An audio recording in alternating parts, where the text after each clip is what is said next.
Primetime local news, serving the Lakeland and Midwest regions. Welcome back to Primetime. Josh Ryan, Abby St. John with you for another hour of news, weather, sports, and more. A bit of a grim note for the show. We start with news that Abby will have more of, which is that there was a fatality earlier today at the airport road. So we'll have more on that, as well as more on traffic light changes and a few other things going on in the border city. Yeah, it's, you know, obviously no one wants to start any conversation with a fatality, so it is really hard, but we have also a lot more other news as well coming up. Yes, and when we have more information on the situation, of course, that will continue to be updated. For now, let's go out to Eric Bay. He was on location earlier today. Thanks, guys. Well, today we are out here at Onion Lake, where the Onion Lake Powwow will be kicking off here this evening and going on here throughout the weekend. Now, as you can see behind me, they are starting to get ready, getting the stage set up, as there will be tons of stuff here going on, tons of dances, drumming, a whole bunch of different costumes to check out with a bunch of different age ranges from youth all the way up to adults. So we're going to have everything going on here this weekend, all the food, different crafts, and all that coming up. But before that, we'll go back to the studio where Abby has a look at your local news. Thanks, Eric. Well, RCMP confirmed one man was killed in an accident that happened on Airport Road later this afternoon. Police say a crane and pickup collided around 4:15 p.m. The driver of the pickup truck, a 58-year-old man, died at the scene. People are asked to avoid the area as traffic is being rerouted, while RCMP wait for a collision analysis to arrive from Edmonton. We will have more details as they become available. Well, this fall, the City of Lloydminster will implement changes to the traffic light system on 44th Street and Highway 16. The new hardware is intended to better connect the timing of each set of lights in order to reduce congestion. We're going to have our lights communicating throughout the city on 44th Street, 16 Highway, ensuring that we try to get a more steady flow of traffic. When a person hits a green light, they will hopefully see another green light ahead of them and so forth. Mayor Albers says there's likely some frustration ahead on the part of pedestrians early in the process, but the impact on semis traveling through the city will compensate. If a semi has just taken off from 50th and 44th and is eastbound, or is eastbound as an example, he will not have to worry about that one further down the street. The pedestrian just might have to wait a minute or so until they get the walk lights. Making this change now is also a preemptive measure against increased traffic flow in the future. Certainly our level of traffic isn't like it was 4 years ago. But at the same time, if we can be prepared for the next improvement in the economy, I think the residents and the visitors of our city would appreciate it. Completion of the change is expected no later than early 2020. Have you ever wanted to see what you'd look like when you're older? Well, there's a new app making that possible, but it comes at a price. FaceApp has been launched for years, but it's now making international headlines since the app was popularized by several celebrities. The app itself is free, but it will cost you some of your privacy. When you do a FaceApp, it actually uploads the picture to their servers. FaceApp company is actually out of St. Petersburg, Russia. So that's where your information is being stored. So when you download the application to go install it, you have to click I agree, I accept. And they're saying right now that they only take that photograph. But in the end user license agreement, they say that once they've got that photograph, they can use it for anything. So you could be in a billboard in Russia, like advertising something that you have no idea about. Many apps have similar agreements, but there are precautions you can take to keep your information safer. If you see a game that's only been downloaded 4 or 5 times, maybe have a little bit more concern than one that's been downloaded 20 million times. In an ideal world, we'd love everyone to read the end user license agreements, but that would take some considerable time. So use good judgment. If you have already downloaded FaceApp, you can go to the settings, then report a bug, and then write security. FaceApp will review the issue and delete your information if it was not already deleted within 48 hours. With the August long weekend coming up and many people planning to go camping, we headed down to Sellers RV to learn more about trailer safety and best practices before hitting the road. There's definitely a lot of things that you should check out. prior to taking off on the weekend. There's probably a few things you should check beforehand. Not Friday when you're just getting ready to take off, because there might be something that you need to get taken care of before you actually hit the road. So a few days before is never a bad plan. There's a lot of safety features on a trailer for when you're towing, and it's really important that you take those little bit of time to go through it and make sure you're safe, not only for yourself and your own family, but for the other families on the road, because you do have a big piece of equipment traveling behind you. You need to check your connections, make sure that your plug and your cord is in good shape, it's not frayed, and that everything fits tight in the truck. You don't want that coming loose, because that's your key to everything working properly on the trailer. Safety chains, make sure that you've got some slack in them, that they are crossed and that they are hooked up properly. You've got big hooks on the ends of these. That's what attaches to the truck.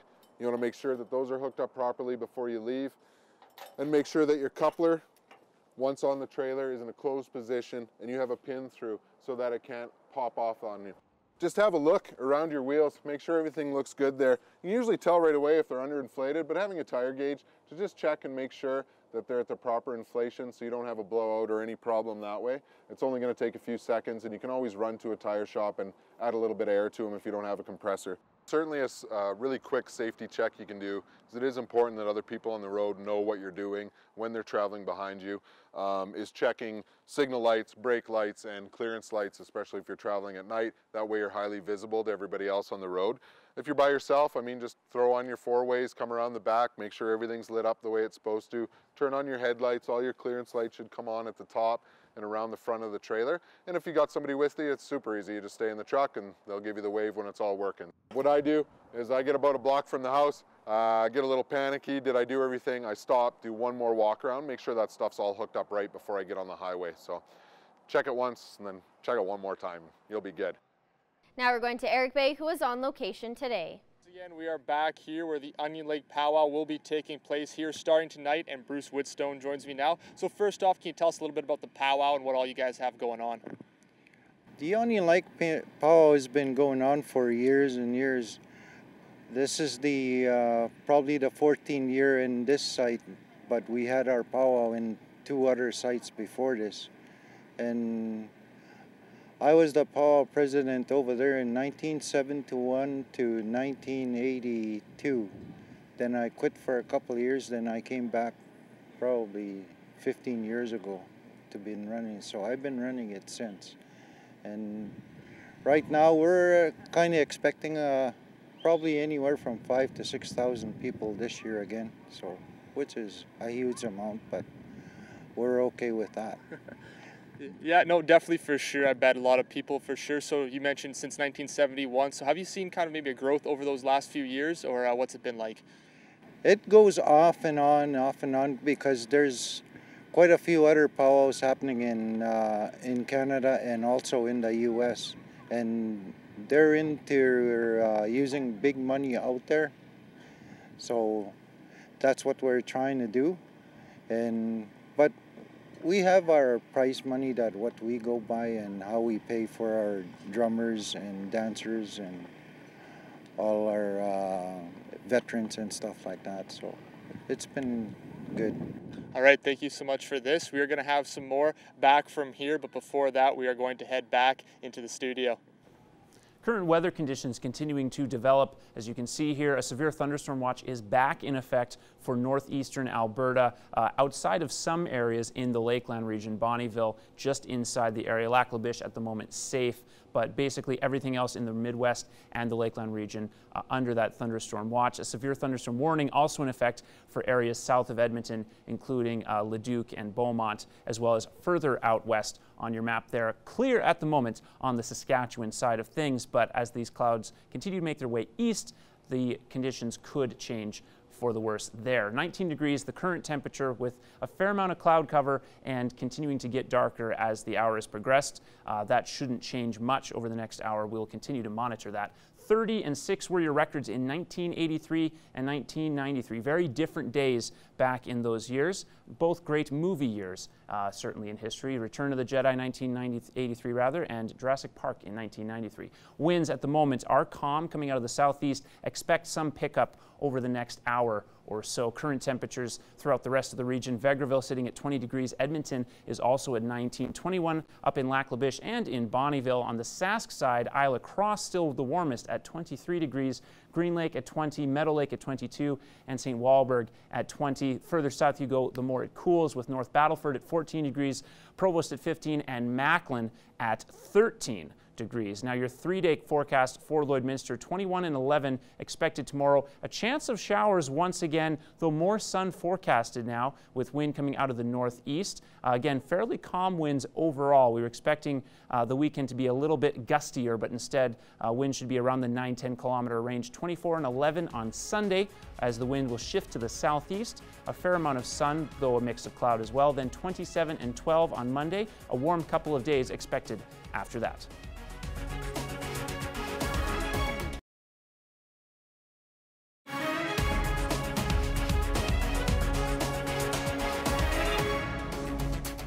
Welcome back. Well, Saskatchewan Agriculture's weekly crop report says most of the province's fields are growing normally. 63% of the fall and spring cereals, 53% of the oil seeds, and 73% of the pulse crops are at normal developmental stages. Crop conditions vary throughout the province, but the majority are in poor to good condition. Wild weather this past week brought hail, severe winds, and some crop damage to areas of the province.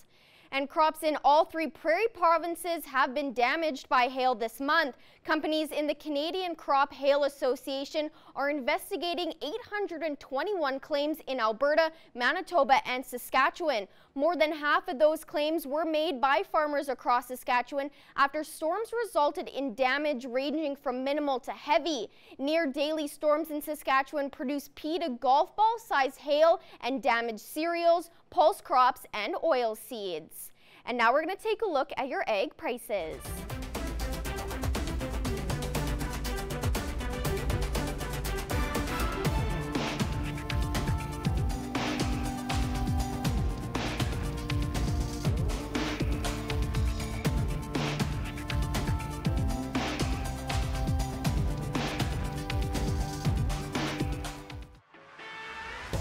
We're a part of less than 5% of Canadian auto body shops and Lloydminster's only locations with certified collision care recognition at City Centre Auto Body. After completing a perfect 13-0 season and then sweeping the Meadow Lake Sox in the first round, the Border City Blue Jays were put to the test Thursday night. The Jays are facing the Standard Hill Lakers in the second round matchup, and Josh Park was there for a chilly Game 1. It's a tale of 2 teams. The Border City Blue Jays come into the second round having won 15 games in a row and momentum strongly in their favor. While the Standard Hill Lakers, they come in following a tight 3-game series and now face a juggernaut opponent in the Jays.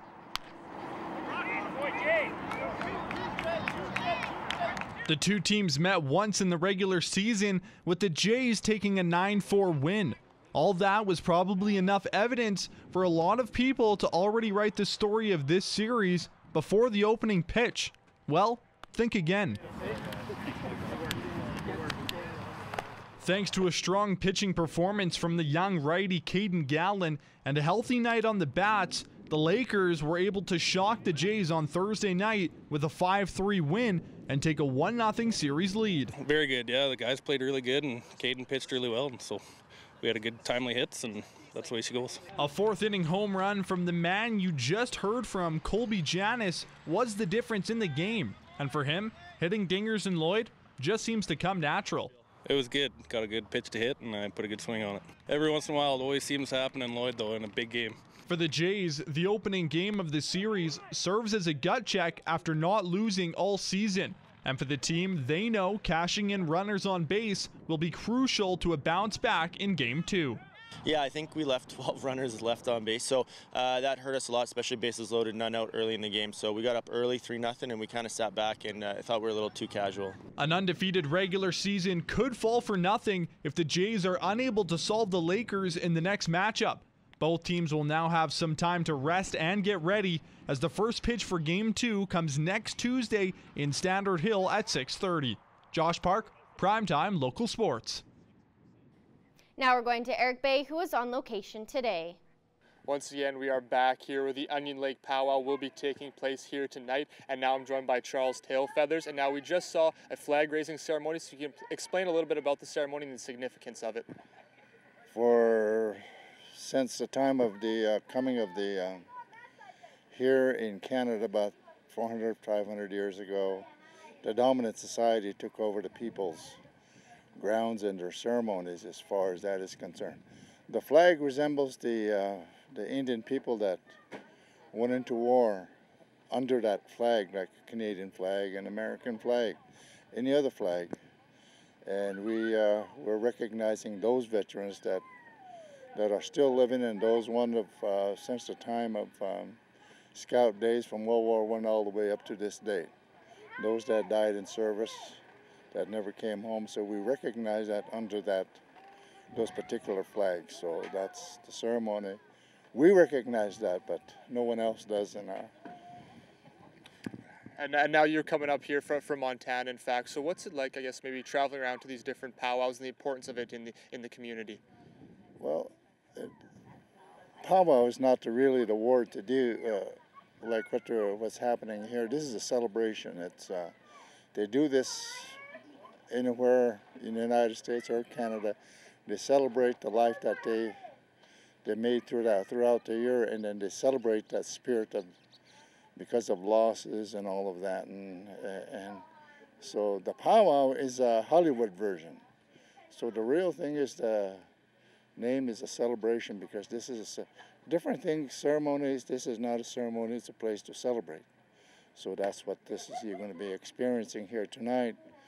Is as you know, there's a lot of people here coming from the United States and even further all the way down to New Mexico being here, and is represented by many tribes throughout the country, both countries, and even some of them will come from overseas, the white people, come and see what's going on here. It happens, so it's one of the recognized celebrations throughout the country. All right, thank you so much for doing this. We are going to have some more back from here at the Onion Lake Powwow, but before that, we are going to head back into the studio. One more time, a reminder that there is a thunderstorm watch in effect for the Lloydminster Vermilion area, as well as parts of the Lakeland region, though Lac La Biche is outside of that area. There's a bit of a hole in the middle of the storm that's keeping that area safe. Bonnyville, St. Paul, Cold Lake, though, are under a thunderstorm watch, and a few areas, including south of Edmonton, are still under a severe thunderstorm warning. Now, satellite and radar, you can see here this storm making its way southwest. Most of that rainfall we saw earlier was, of course, in the Battlefords region, Lloydminster being on the lucky side of things in terms of a fair stretch of sunlight, let's say, but there is heavy cloud cover on the horizon. That should continue, and we could get a chance of some showers again tonight. So stay alerted with those phones of yours and in the Environment Canada notifications. Now, next 24 hours, we're dropping from our current temperature to about 12 degrees at 1 a.m. and then we'll cool a little bit farther down to 11 at 5. But things will bounce back quickly, 18 degrees by 10 a.m. in the morning, and then we're into the 20s early into the afternoon. So a very quick warm-up in the region. Again, 19 is the current temperature right now in Lloydminster, 18 up north in Athabasca, Edson at 15 degrees, and Jasper cooling right down. There's heavy cloud cover in that region as well. 18 in Melfort, 20 in Prince Albert, Saskatoon sitting at 16 degrees, just a tad warmer than North Battleford, which is currently sitting at 14. Southwest winds there will shift to the northwest, then northeast over the next 24 hours, and they are expecting yet more moisture before the end of tomorrow evening. A low of 10 overnight with some showers, then 21 with a chance of showers and a mix of sun and cloud.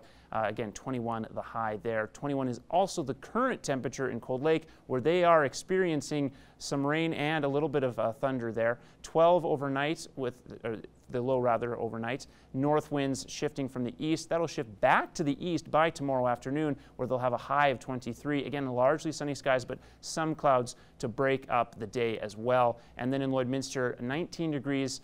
We are seeing very heavy cloud cover. We could see rain. Nothing outside outside the station at the moment, but some areas on the west end of town will be hit first, as well as on the outside east end of town there. Southeast shifting to the northwest for the wind direction, then northeast by tomorrow afternoon. Again, a low of 11 overnight and a high of 21 tomorrow. Again, a strong chance of rain, 50%, 7% chance of precipitation at the moment. 24 and 11 Sunday, then 27 and 12 Monday, warming up right up to 29 and 14 on Tuesday. And that should be the sunniest day of the week. Wind largely out of the southwest throughout. Then 28 and 15 on Wednesday, 18 and 20 degrees as the highs for Thursday and Friday to finish off your 7-day forecast. A few days of sun to start things off, but things will be cloudy once again and possibly wet as well. Now we're going to Eric Bay, who is on location today. Once again, we are back here where today we've been talking about the Onion Lake Powwow, which will be kicking off here shortly this evening. And I'm joined now by Enrique, who's a vendor here. So can you tell us a little bit about what you do have here around your tent for sale? I bring the blankets, ponchos, and jackets like with the native designs. And now you're originally from Ecuador. So can you tell us a little bit about how you actually did manage to come to Canada? Well, that's a long history. It's 20 years ago I live in Canada. I based in Ottawa, so I guess a good opportunity. Somebody brought me here. I'm here, my wife, and so I come to the West because it's my summer trip, and I do like a few powwows in the road and more the exhibitions. And now you did mention that you're from Ottawa now and you're out here in Onion Lake, so you did say your summer trip, you go out and check out these powwows. So what makes you kind of want to come out and travel around to these powwows? In the beginning, when I started like 20 years ago, I came, my trip was, the first thing I do was coming to the west of Canada. So that's why when I found that, people were mentioning, so I was interested to see. And I know they was like I can say my people. I feel great when I'm here because in the capital you don't see as many or in the big cities where I go, I don't see as many. So I feel brave to be here. And now you did mention that you do take a few trips to a few different ones in the area. So where are you heading to next, or where have you been already so far? I'm heading to Saskatoon X. So where I'll be next, my next stop. All right, thank you so much for doing this. We appreciate it. We're going to have some more back from here at the Onion Lake Powwow, which does kick off here starting at 7 o'clock. We're going to have some more again throughout the show. But before that, we're going to head back into the studio.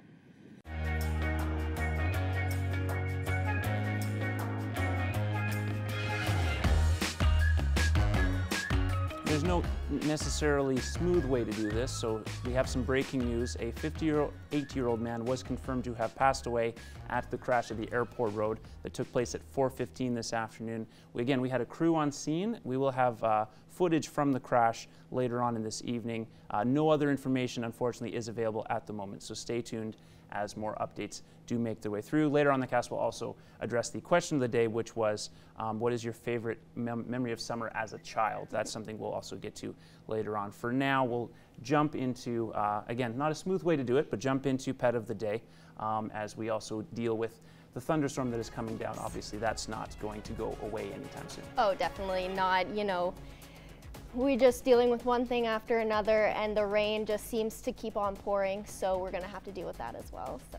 And for now, then, let's transition into the Pet of the Day. So Nico is hanging around. That's submitted by Christine. It's a very, very interesting position the cat has found himself in, but very cute nonetheless.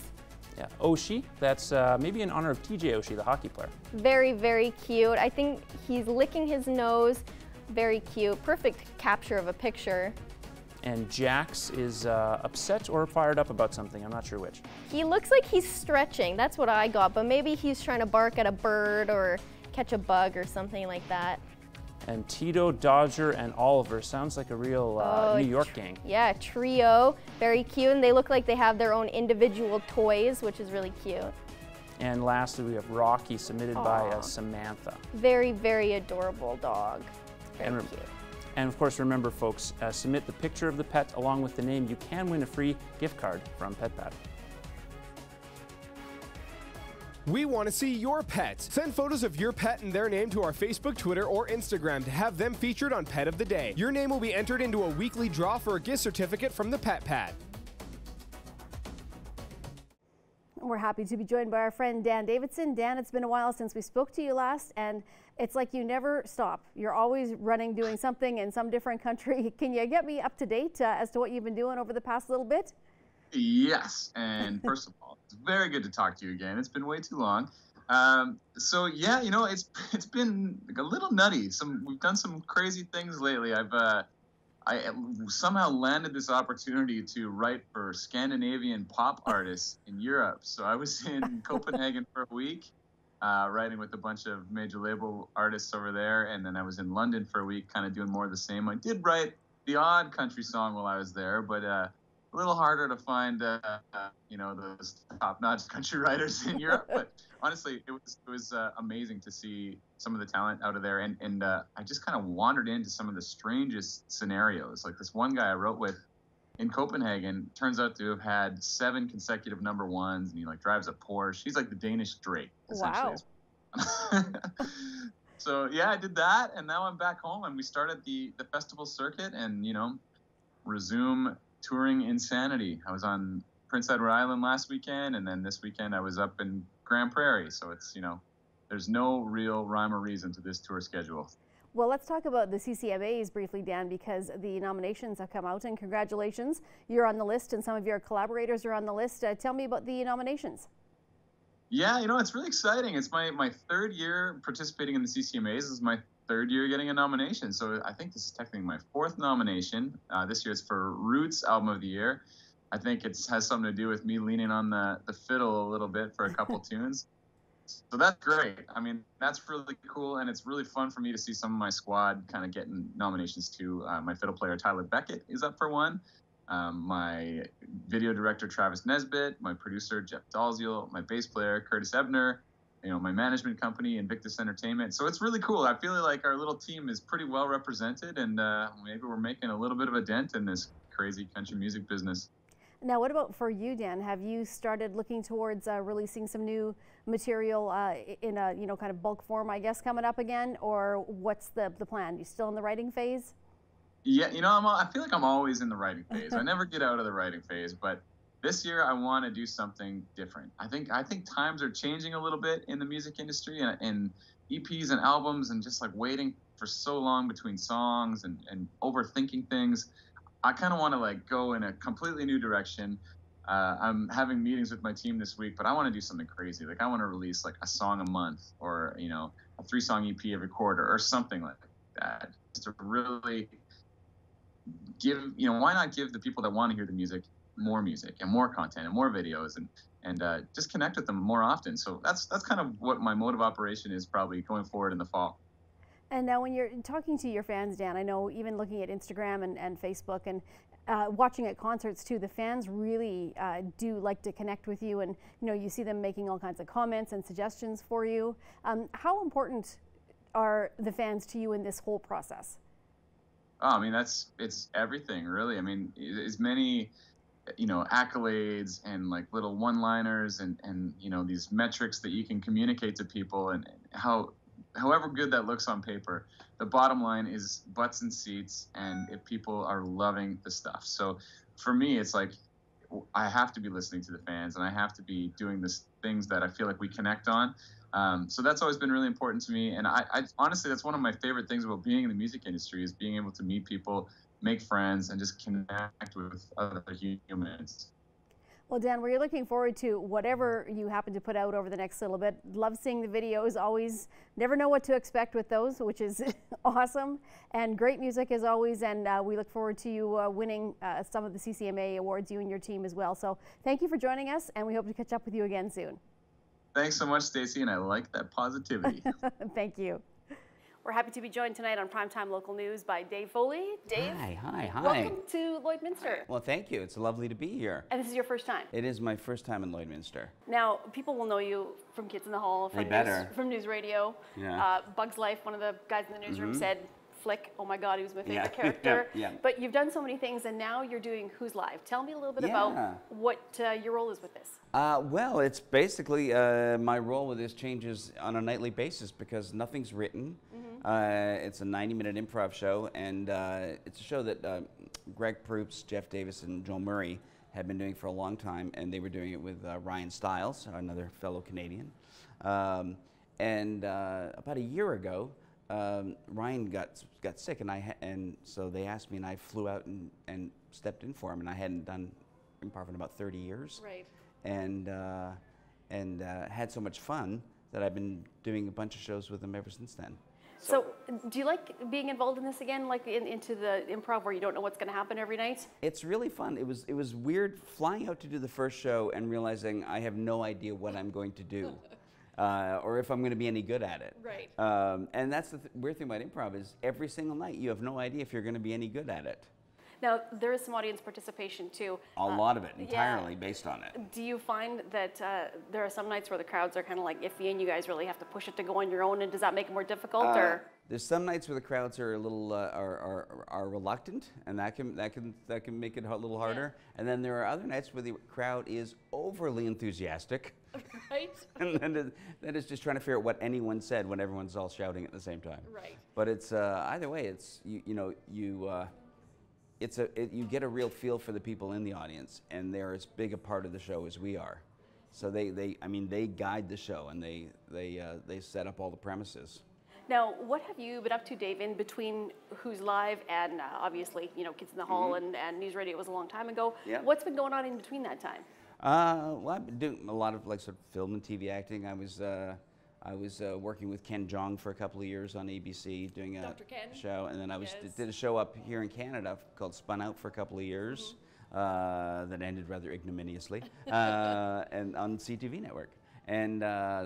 And so yeah, I've just been sort of working and writing and we're talking right now about possibly doing some new Kids in the Hall stuff coming up. Oh, great. Yeah. So do you spend your time in Canada, or do you basically I'm mostly out of mostly US? in LA, yeah. Spend most of my time in LA, where I live with my wife and daughter. Right. So I've been there about 26 years now. But get back to Canada, several times a year. Mm-hmm. Yeah. Well, because I'm such a big Kids in the Hall fan, a lot of people are, I got to ask you a little bit if you can. Do you have a favorite Kids in the Hall skit? Is there one that you particularly enjoyed? I guess the Dead Parrot sketch. Right. Oh no, that wasn't us. No, favorite Kids in the Hall sketch. It's hard. It's really hard. Yeah. To pick one. There's stuff I really love performing. Like I love doing the Citizen Kane sketch with Kevin, which is like to us like an old vaudeville sketch now. Right.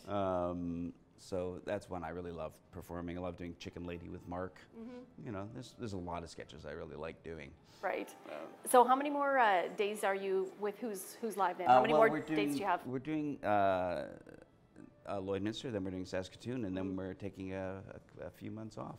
And in that time, you get to just enjoy and relax? Or? Yeah, I'm going to go home and spend time with my family, and I think we're going to go out go visit some family. Right. And that's about it. Yeah. Okay. Well, we thank you so much for joining us, and we invite people to come out tonight to the Gold Horse Casino to check out Dave Foley and the rest of the crew at Who's Live. Anyways, yeah, thank you. You get to write the show. Yeah, there you go. How exciting. Thank you so much, Dave, for joining us. Oh, thanks for having me.